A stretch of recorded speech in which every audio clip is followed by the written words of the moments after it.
So, hello everyone. I'm here today with Nick Deal. And Nick is an amazing student at the University of Florida and also a stellar athlete who runs. And so, I'm a Florida Gator, so I'm really excited not only to introduce him to you, but for us to have a conversation because there's been a lot going on lately. No surprise there.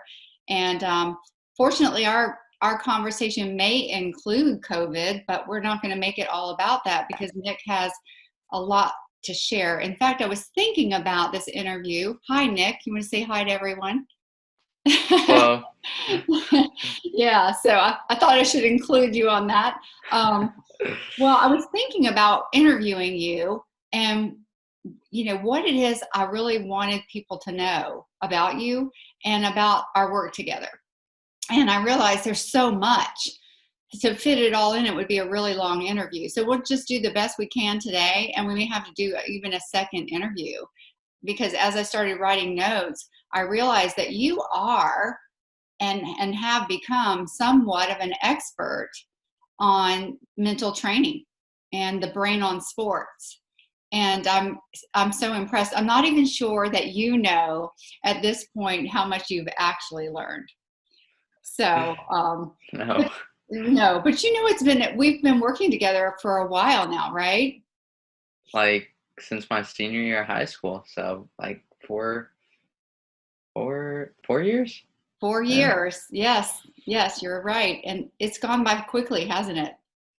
Yes, very fast. Yeah. And so at that time, and we can talk about that, how we met. Someone, somehow you heard about me, right?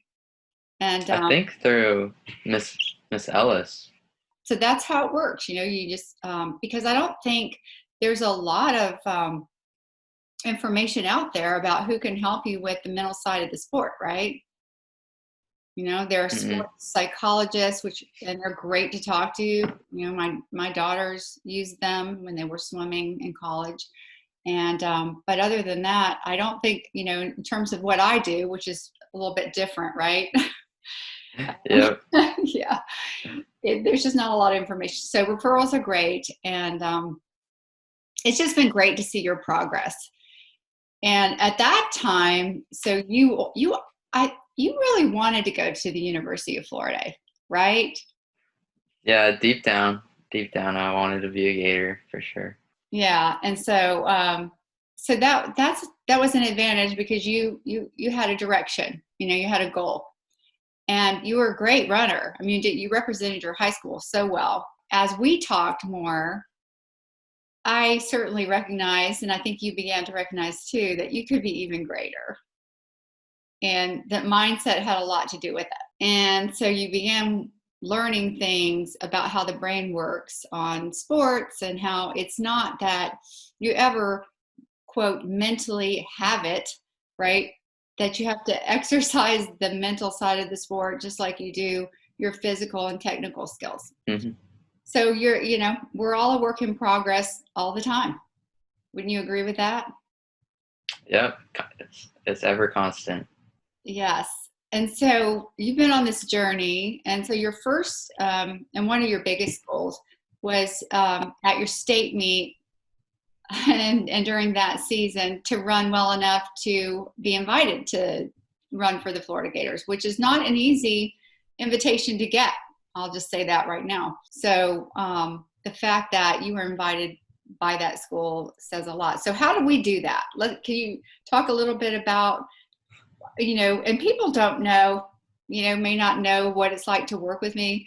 Don't hold back anything that, any impressions that you first had or whatever. Just talk a little bit about what happened. So I remember just my senior year is like it was like 3 weeks before, it was during cross country. So like 3 weeks before the state meet. So it's like right before, so to get to the states, you have districts and regionals. And so like it was getting to like that time where like races really started to matter. I just remember like I was like freaking out over the state meet coming closer and closer because I'm like I had like at the beginning of the season set like these like big goals at that were about to happen at the state meet, and I was like I was getting really nervous, and like I just couldn't like settle down at all. And so I think I was just talking with like my mom or my dad about it, and then they're like, "Oh, well, like let's go. Like there's people you can see about that stuff." I was like, "Oh, okay." And then like so through like a family friend through the Elses, like I just got connected with you, and then I remember like just going in like in your room in the office, and I remember like just sitting on the couch, and I remember pulling the lever and like just reclining out on the couch, and uh, you like just performing hypnosis, and I was just like, "This is actually like gonna work." Like there's like this is like this seems like crazy. Like I don't even know like what to think right now, but like I'll just go along with it. Right. And so I just listened to like what you were saying, and like it just made sense, and so I just kept going through till the state meet, and I was just able to like have like one of the greatest races of my life up to that point. Yeah, it still is, right? I mean, it's still great to think about, and it's something Yeah. we bring it up, right? Even now as you're running in college, we go back to that place and remember, how what worked, because it is important as you progress to put into your routine the things that work for you. And so, thank you for sharing that story, because there's so much misperception about what hypnosis is, that it's like some weird experience, right? And it's basically just very relaxing, isn't it? And I know we talked about, because we hadn't met, we talked about what your goals were like. We talked about what was running through your mind, and creating those feelings of anxiety and self-doubt, because that's what happens, the what ifs, right? And what if this happens, what if this doesn't happen, just feeling like you don't have control of that. And so when you rehearse what you want and you start to focus on what you want, it changes everything, doesn't it? Yes. Hmm. And I think so well, and the reason you know so well is because you've had a lot of experience. You've been a lot of places, you've traveled a lot now to, a lot of different venues. You've had different coaching, in high school and now in college, different teammates. And so you've had to make a lot of adjustments. And so when things change, each time something changes, you have to make subtle adjustments, right? And once you learn how to do that, it's you just follow that routine, those things that have worked, or you look for a new technique or something to add to your routine to make it better. So, and you've done just such a great job with that. But I want to again say how much I appreciate you saying that hypnosis, that you had the normal questions, that when people come in, they want something, they want something so much, you wanted that goal, which was great, the big why, you wanted something and you knew why you wanted it. And you came in, and the thing that you said that is key, that you were optimistic, you were willing to try it, and you were optimistic that it could work. And if those things are in place, it normally does. And so you're so easy to hypnotize now because we've been working together. We don't even do an induction anymore, right? Just go right into it now. Yeah, and you've trained my audio. You've used the audios, and those are great, right, for travel, because a lot of times you're not in your own bed, and you may got roommates, or not that they're a problem, but it's just nice to be able to tune out distractions or do whatever you need to do. So that race at the state meet, one of the things I said, I say all kinds of stuff, right? So it's a lot different than working with me is a lot different than just talk therapy, right? Because I You ask give like exercises to like practice yeah, in our head for sure.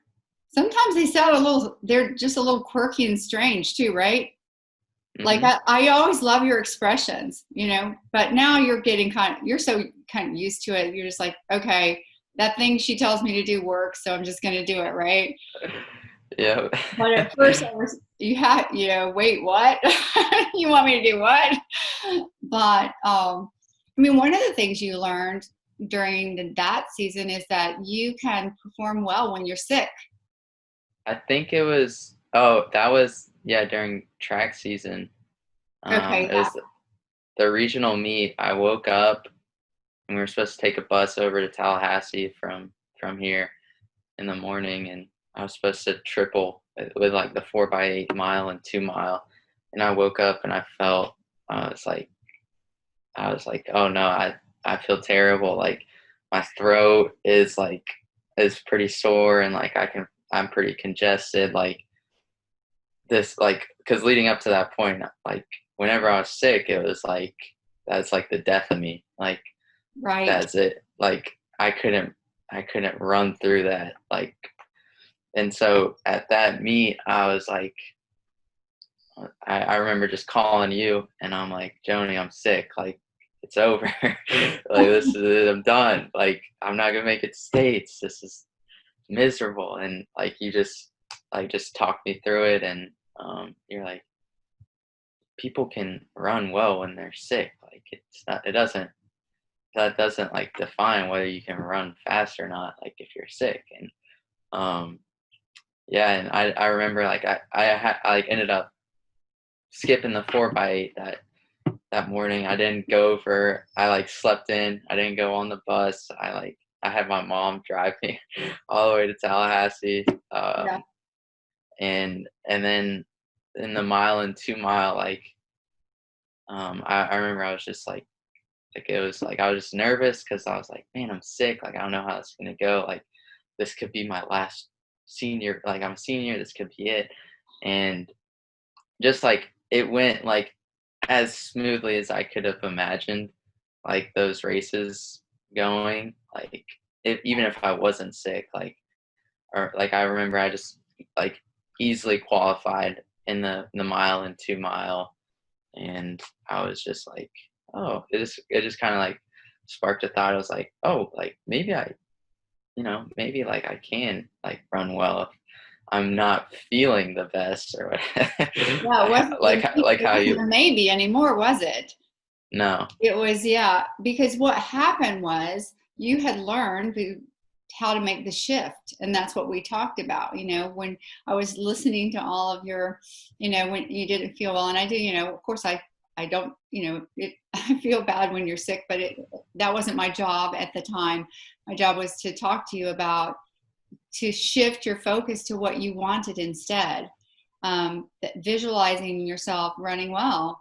And so when you train that way, then you know, that takes over. So even though you felt something, anxious but it was a lot less than what it would have been. I don't think you would have even tried at that time, given the way your mindset was taking over. Not and this is an important message for athletes because that's very typical to say, oh, I've worked hard all season, and now, for this important qualifying race, I'm sick. And then the shift goes to everything you Yeah. don't want to happen, or I don't want to lose my ability to breathe. I don't, and breathe through this and have my endurance because your distance, and you always have a very demanding schedule. And so sometimes when you feel poorly, you think, oh, I can't do anything that big. And yet you can. It's like we visualize you putting that illness uh, aside, like leaving it behind the starting line.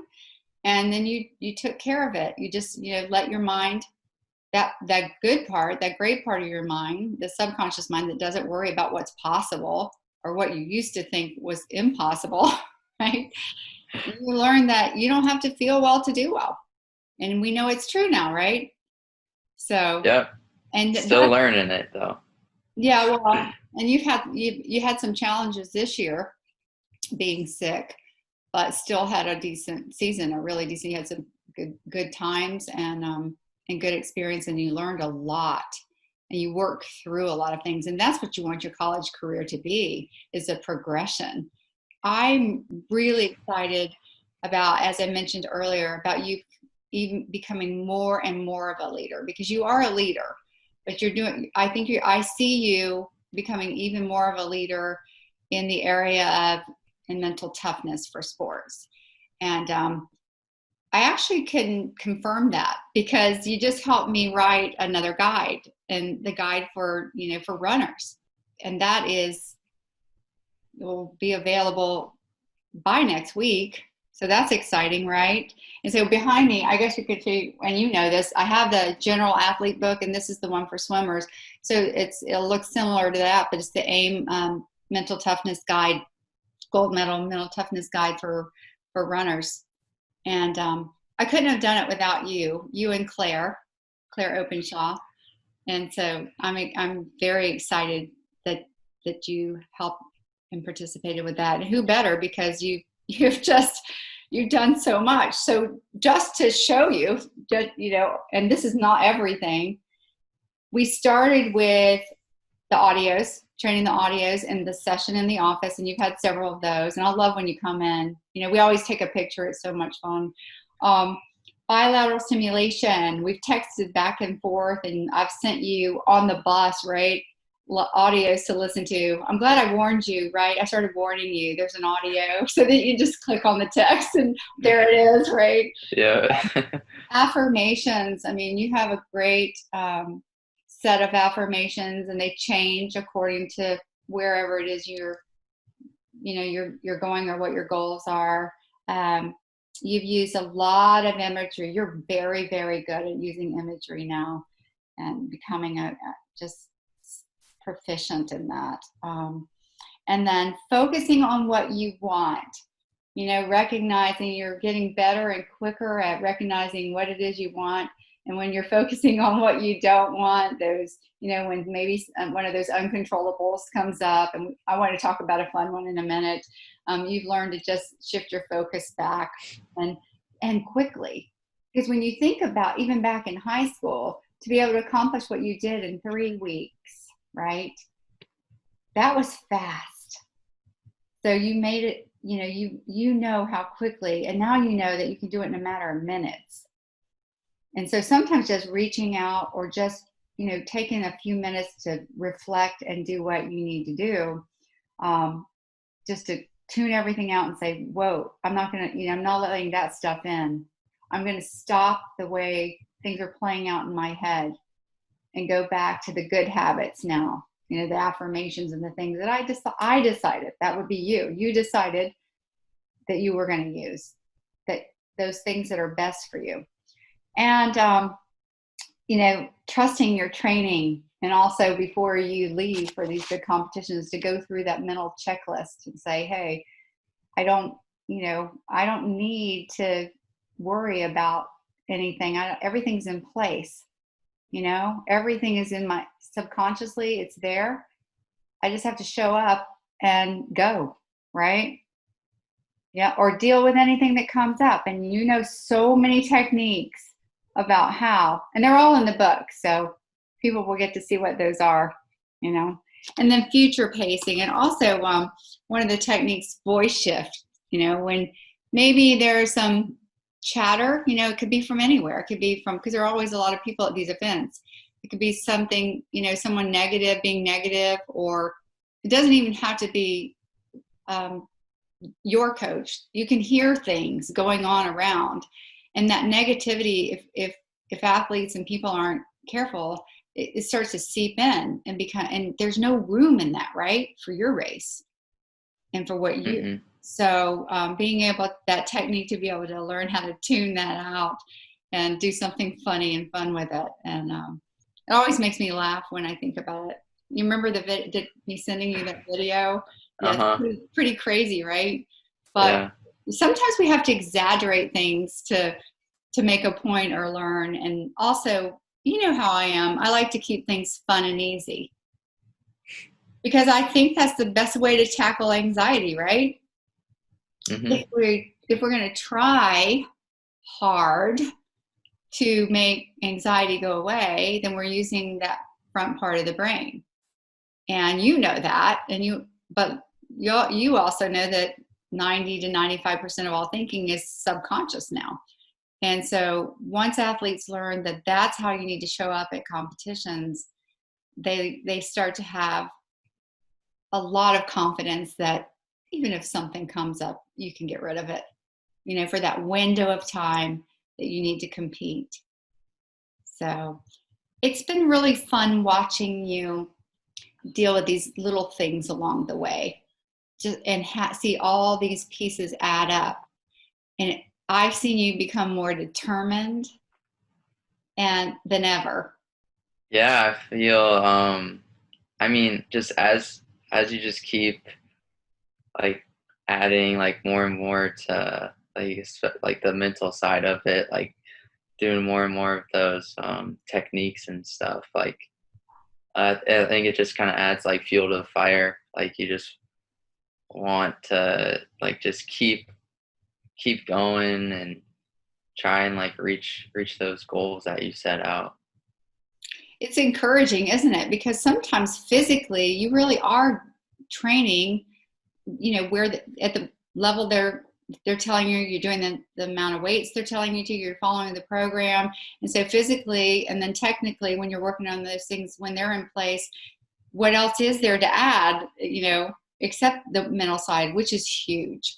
Because I think sometimes you put limits on yourself, and you learn that. There was a time when, we don't have to get super specific, but sometimes I think it's great to look up to other people and have competition and even teammates to aspire to. But often you're looking at someone that you're actually as talented as or better. And the thing that is keeping you just a little bit behind is mindset. Push through those limits that don't actually exist except in your mind. Can you think of a time when you've done that, even maybe in your practices or training or at a competition? Of like when I place limits on myself, or when I Well, place limits and I broke, or yeah, I we didn't realized place. that you were doing that and you broke those. It was in Kentucky, and it was like November, so it was or end of October, so it was like freezing cold, and it was raining because it wasn't like cold enough to snow, but so it was like that like 40 degrees where it's like super cold rain, and we were on like a horse track, and it part of the course, like it was kind of like in a valley because it was like leading up to a hill, and Yeah. so like that whole part got muddy right there, and there's no way to like avoid it. There's talks about like moving or changing the course, but they ended up like having everybody run through that muddy part of the course like 5 times or whatever, however many times we ran through it. And so I mean, people were like pretty concerned about, oh, like what happens if my athlete falls, or like what could be dangerous, could be a hazard or whatever. Like, Wow, that's really great to hear, isn't it? You've got all that chatter around you, and you showed up with this great mindset. I'm going to kill it at SECs, and you had this idea in your mind of how it was going to be, and then guess what?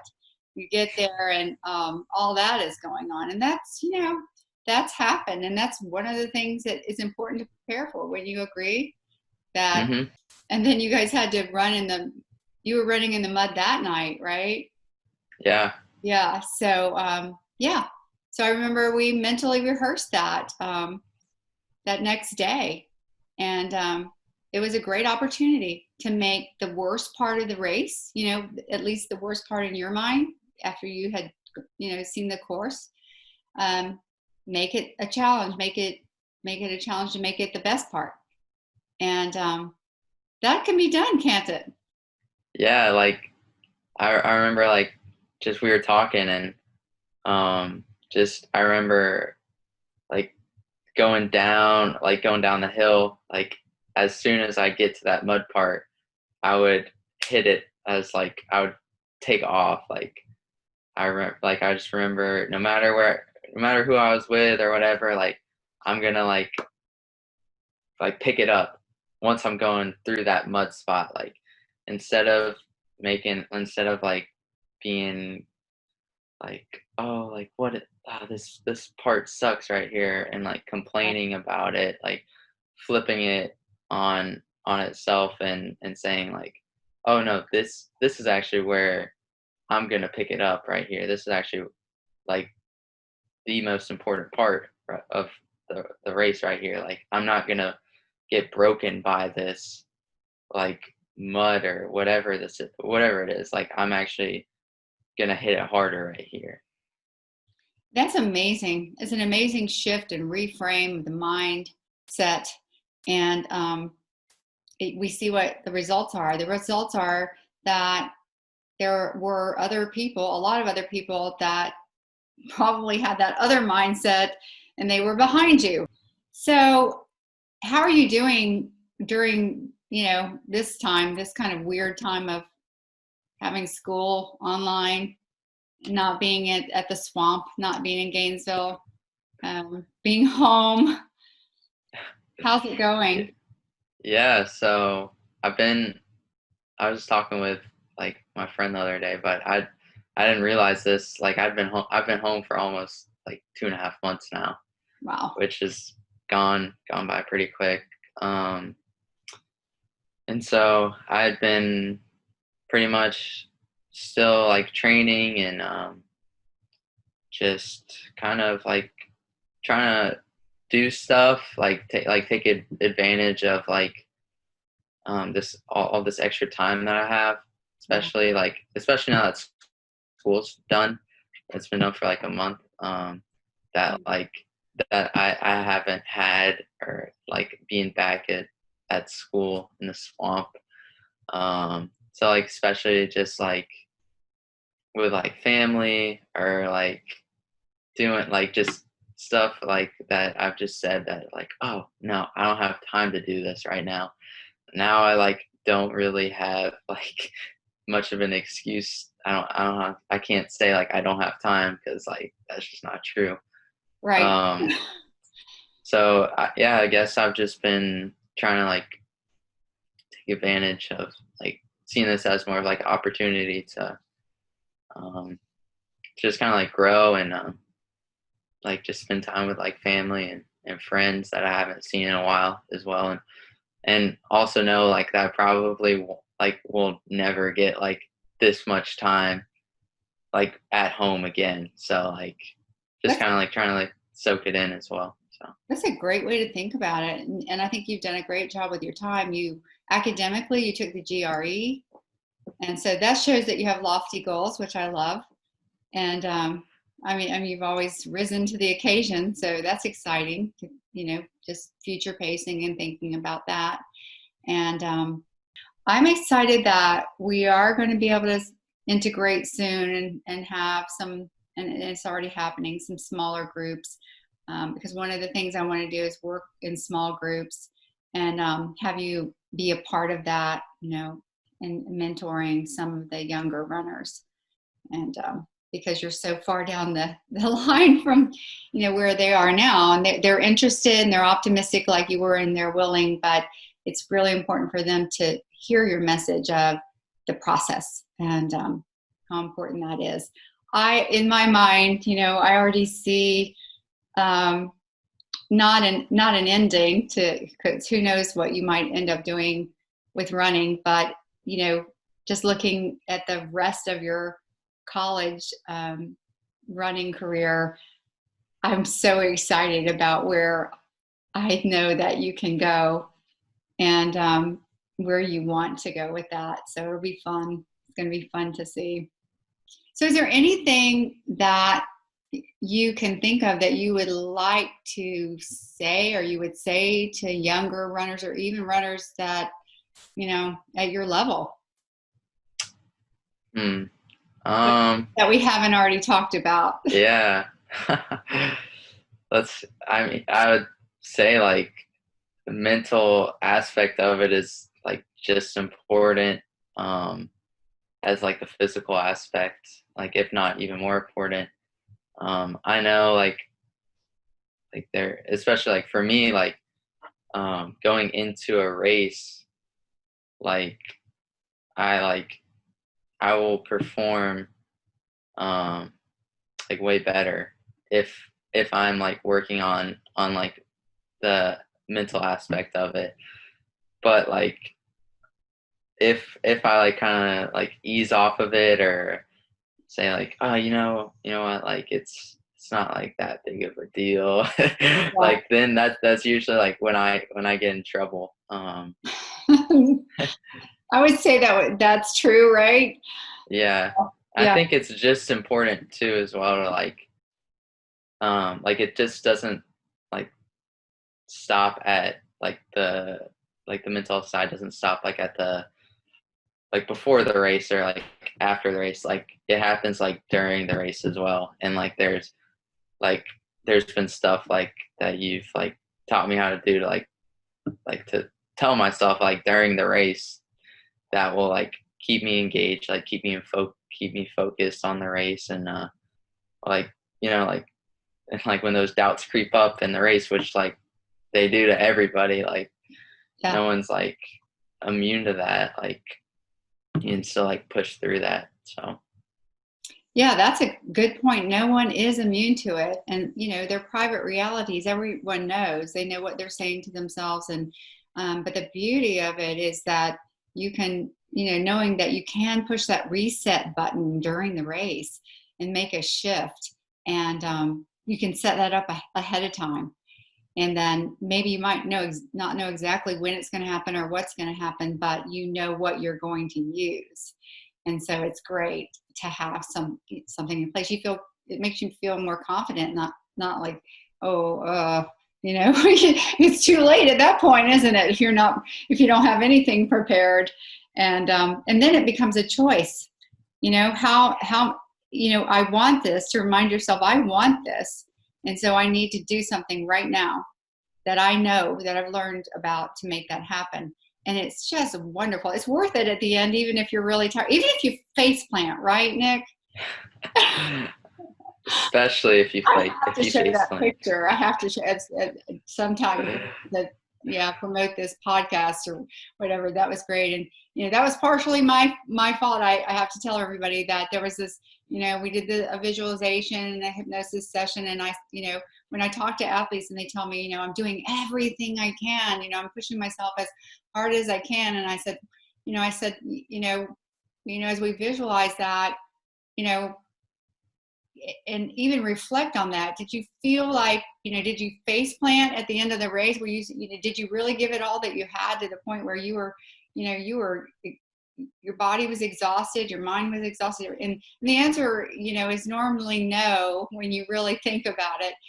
But in your case, when you had that really amazing race, you actually did that, right? And so maybe visualize that really. We're highly suggestible. We know that now, but it was harmless. It was harmless. You just looked really great.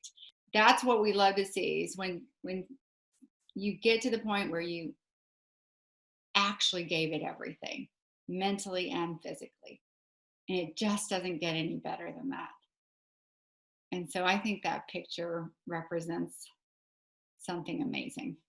So Yeah, it's almost like kind of indescribable, like being in that, like I don't know, it's just like you're in the zone, kind of like I don't like I really don't know how to put it into words, like tell other people. It's just like, yeah, I mean, like that was just a great race. Like that's just what it was. Like I was just, I don't know, like thoughts like popped up, but then like I was just like, no, not today. Like you're not messing with me. Like, and just kept going. And there was no room in your goal for that, and you made sure of it. And I think that that's mental toughness. That's really amazing. And you have it, and you know what to do. And you're going to be describing other races like that as well. You've had some really great races since then, but I don't think you've seen the greatest one yet. And I'm excited. So can't wait. So, well, I'm going to let's say goodbye to our audience. And thank you so much for doing this. I really appreciate you helping with the book, always being so optimistic and working so hard at this, and help. And I don't know who's helped who more, because you've helped me so much, and I appreciate it. So just thank you Thank you. for being here. I'm going to go ahead and turn off the recording.